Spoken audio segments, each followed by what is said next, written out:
On the other hand, Ukraine urged civilians near the northeastern front line to evacuate as Russia ramped up an assault to capture the territory already seized once during the conflict.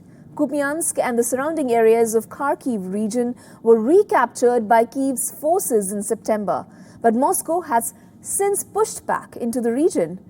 The Kupiansk city administration said residents could evacuate to Kharkiv, some 90 kilometers west, where they would have the option to move to safer regions, urging children, the elderly and the sick to leave, the officials said, and I quote, "Do not neglect your safety and the safety of your loved ones." The warning came as Russia announced its soldiers had improved their position along the front line near the city after reporting advances earlier in the week. A spokesman for Ukraine's eastern forces confirmed on national television that Russian forces were trying to break through in the Kupiansk area. Local officials are considering forcing the evacuation of children if the escalation continues and the shelling increases. In the southern city of Zaporizhia, a Russian strike on a civilian building killed at least one person and wounded 14 others. Among the wounded were a 3-year-old girl and a 14-year-old boy. In Russia, the governor of Bryansk, the region, said 2 people had been killed after Ukraine shelled the small village of Chosy, about 5 kilometers from the border. Russian regions bordering Ukraine have repeatedly accused Kyiv's forces of indiscriminate shelling that has damaged infrastructure and caused civilian deaths. Ukraine launched its counteroffensive in June after stockpiling Western weapons, but has struggled to make major breakthroughs.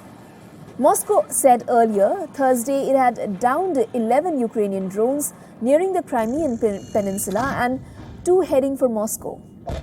Moscow was largely spared in the early months of the war. However, the number of drone attacks on the Russian capital has risen in recent months, with the city targeted multiple times this week. On Thursday, Russian officials gave updates following an explosion the previous day at a factory northeast of Moscow. The local investigating committee said 12 people are missing.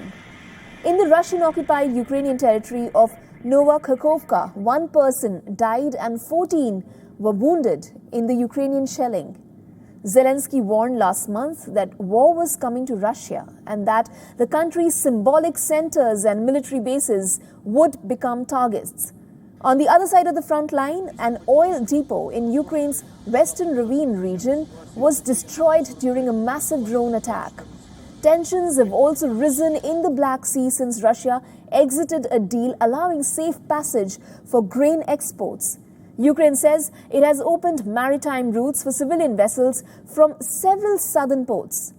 Remember, in July, Russia said it would consider any ships nearing Ukraine in the Black Sea as potential military cargo carriers.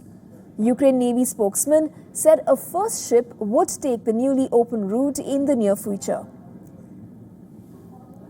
In Washington, President Joe Biden's administration asked Congress for more than $13 billion in new military spending for Ukraine.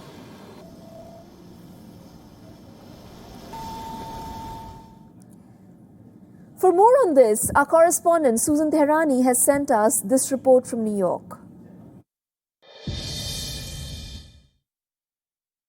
President Biden's budget request comes as Congress is heading for a spending showdown this fall. The government has been funded until September 30th, and a short-term extension is expected until House and Senate come up with a resolution for a long-term spending bill. Biden is now asking for some $24 million for aid to Ukraine and other international matters. Of course, he's also asking for more money for infrastructure and disaster relief. However, Republicans and many across the country are concerned about America's unwavering support for Ukraine at a time when the counteroffensive has been stalling and there is no end in sight to some kind of ceasefire or negotiated settlement to the conflict.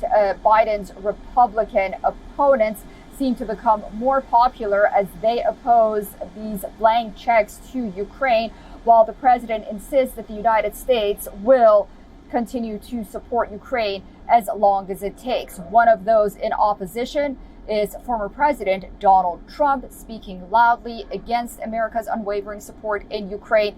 And of course, many Republicans in Congress as well following his lead. Susan Tehrani reporting from New York for WION World is One.